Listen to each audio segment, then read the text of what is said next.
layer yang telah kami kunjungi pada tanggal 31 Oktober 2025 yang berlokasikan di Desa Nagatimbul, Tanjung Merawa. Peternakan ayam layer dimiliki oleh Bapak William, di mana berdiri sejak tahun 2009. Peternakan ayam layer, Pak William ini memiliki kepala kandang yang bernama Pak Adi. Serta peternakan ayam layer juga memiliki 4 anak kandang, di mana 2 anak kandang juga sekaligus bekerja di penggilingan pakan. Farm William memiliki populasi ayam sekitar 30.000 ekor, yang dimana memiliki 3 fase. Fase yang pertama, ayam DOC. Lalu fase yang kedua, ayam pulet. Dan fase yang ketiga adalah produksi ayam telur. Sini saya akan menjelaskan tentang manajemen perkandangan. Tujuan dari manajemen perkandangan ini adalah untuk menciptakan kenyamanan, kesehatan, dan ekonomis bagi ternak ayam layer.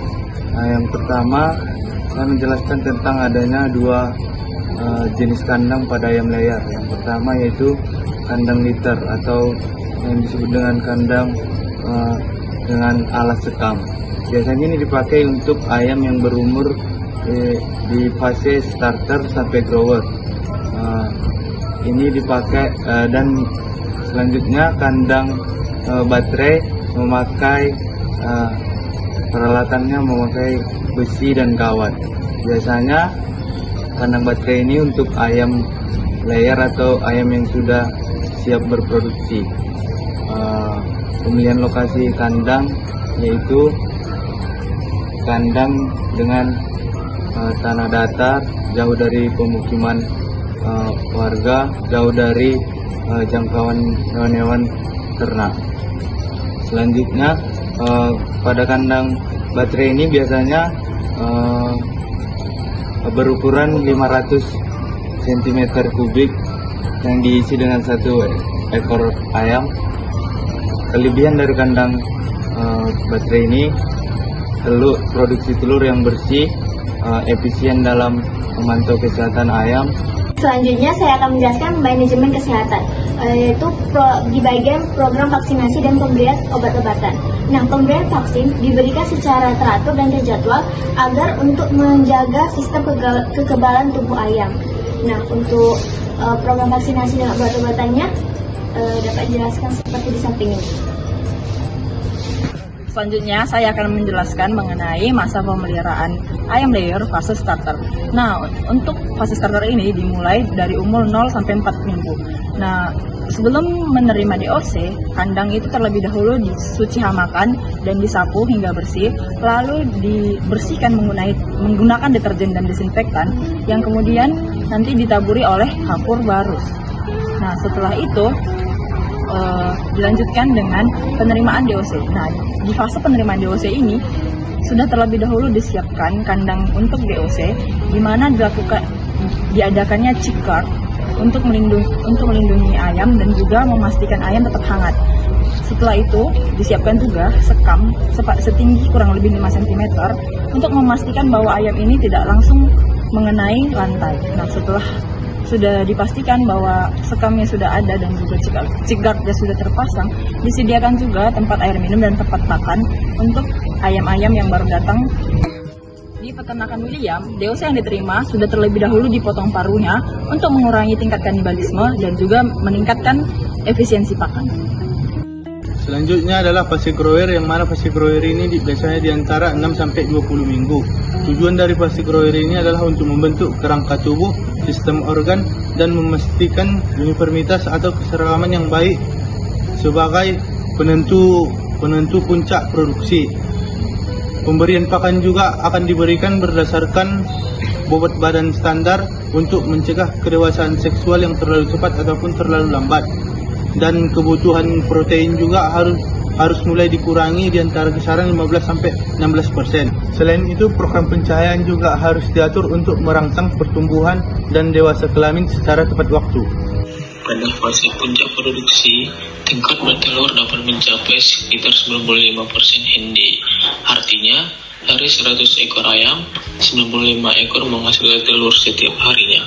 Proses pengambilan telur dilakukan 3 kali sehari. biasanya yaitu pada pukul 10 pagi sampai pukul 11.30. Lalu dilanjut lagi pada pukul 1 siang sampai pukul 3 siang.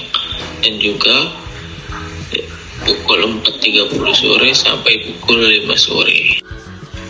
Selanjutnya yaitu manajemen pakan. Manajemen pakan yang merupakan faktor utama dalam menentukan produktivitas dan kualitas telur. Ayam petelur fase produksi membutuhkan ransum dengan kadar protein kasar sekitar 16-18% dan energi metabolis antara 2.750 hingga 2.900 kilokalori per kilogram. Pemberian pakan dilakukan secara teratur 2 kali sehari, yaitu pada pagi pukul 8 dan siang pukul 2, dengan jumlah yang disesuaikan dengan kebutuhan ayam, yaitu sekitar 100 hingga 120 gram per ekor per harinya. Di peternakan William ini, pakan yang digunakan merupakan pakan komersil merek Popan tipe 324, yaitu berbentuk butiran jagung dan pelet, dan juga ada pakan tipe 524TA yang berbentuk karambel, yang telah diformulasikan sesuai dengan kebutuhan nutrisi ayam layar. Dengan jadwal pemberian yang konsisten serta takaran yang tepat, ayam dapat mempertahankan berat badan ideal dan juga produksi telur yang tetap stabil. Manajemen pakan yang baik juga membantu mencegah penurunan performa akibat stres atau ketidakseimbangan nutrisi. Setelah melakukan persiapan kandang, kita melanjutkan ke penerimaan DOC, di mana penerimaan DOC ini kandang sudah terlebih dahulu disiapkan agar DOC yang sampai nanti aman dan nyaman di kandang yang sudah disediakan. Pertama-tama itu adalah persiapan dari lantai, di mana lantai itu sudah terlebih dahulu dilapisi dengan koran dan juga sekam selebar kurang lebih 5 cm. Lalu juga diberikan cikar untuk memastikan populasi ayam DOC yang datang. Nah, setelah memastikan bahwa kandang itu sudah aman dan nyaman, dilanjutkan dengan penyebaran pakan dan juga penyediaan drinker agar ketika ayam-ayam DOC yang baru datangnya sampai, mereka bisa dapat langsung makan dan minum. Lalu disediakan juga alat-alat pemanas seperti heater untuk memastikan suhu tetap stabil di dalam kandang. Baik, saya akan menjelaskan pengelolaan pasca produksi atau ayam akhir. Pasca produksi ini dapat disebut juga dengan ayam yang tidak menghasilkan keuntungan lebih besar, tapi pengeluaran untuk pakan biaya produksinya lebih besar dibandingkan keuntungannya. Nah, pada pasca produksi ini juga ada fase force molting atau pencabutan bulu pada ayam yang dilakukan secara berkala oleh manusia. Namun pada peternakan yang kami kunjungi ini tidak terdapat fase force molting yang dilakukan. Baik, di sini saya akan menjelaskan mengenai biosecurity. Biosecurity merupakan serangkaian kegiatan yang dilakukan untuk mencegah masuknya virus, penyakit, bakteri dalam sebuah peternakan. Khususnya pada kali ini kita akan membahas mengenai peternakan ayam layer. Apa sih tujuan dari biosecurity tersebut? Ada beberapa tujuan dari biosecurity. Yang pertama, mencegah masuknya virus dari luar di dalam peternakan. Yang kedua, menghentikan penyebaran virus tersebut. Yang ketiga, menjaga kesehatan ayam layer. Dan keempat, itu mengurangi biaya obat-obatan dan kondisi kesehatan pada ayam tersebut. Di farm William ini, kondisi biosecurity menurut kelompok kami sangat minim, karena hanya 2 perilaku yang dilakukan pada farm ini. Yang pertama itu kebersihan kandang yang dilakukan setiap 2 kali sehari dan penyemprotan disinfektan, dan yang terakhir hanya isolasi kepada ayam yang sakit. Sedangkan biosecurity memiliki banyak cakupan, tetapi di farm ini hanya 2 perilaku yang dilakukan pada kegiatan biosecurity. Adapun analisis usaha dari Farm William sebagai berikut. Berikut adalah tabel pengeluaran dan pendapatan di Farm William. Dengan modal 150 juta dan dengan keuntungan bersih yaitu Rp98.200.000, maka pada tabel berikut didapatlah R per C ratio yaitu 1,31, payback period atau PP yaitu 1 tahun 6 bulan, net present value atau NPF yaitu Rp222.235.000, net B per C ratio yaitu 2,48, Internal Rate of Return atau IRR yaitu 61,3%.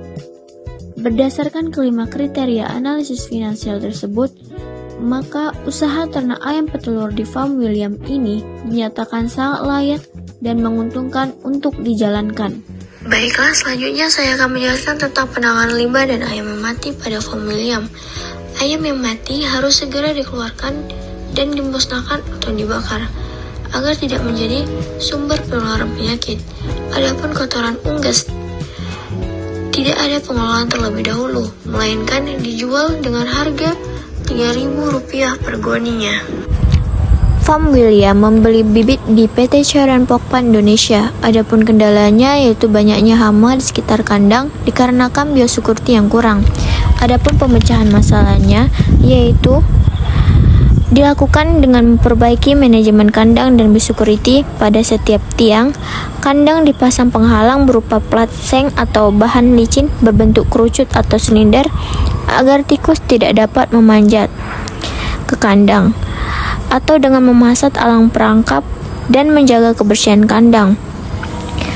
Adapun kelemahan ayam di Farm William adalah masih ditemukan serangan hama tikus yang menyebabkan kerugian dikarenakan tikus-tikus tersebut memakan pakan ayam serta meminum air minum yang seharusnya diperuntukkan untuk ayam. Selain meningkatkan pemborosan pakan dan air, hama tikus juga dapat mengganggu kesehatan ayam serta menurunkan produktivitas. Kondisi ini menunjukkan bahwa sistem biosecurity dan pengendalian hama di kandang masih perlu ditingkatkan. Adapun kelebihan dari Farm William sendiri yaitu sistem manajemen produksi yang terencana dengan baik, khususnya persiapan fase DOC, pulet, hingga layar afkir. Hal ini menunjukkan perencanaan siklus produksi yang efektif sehingga kontinuitas produksi telur dapat terjaga tanpa jeda waktu signifikan.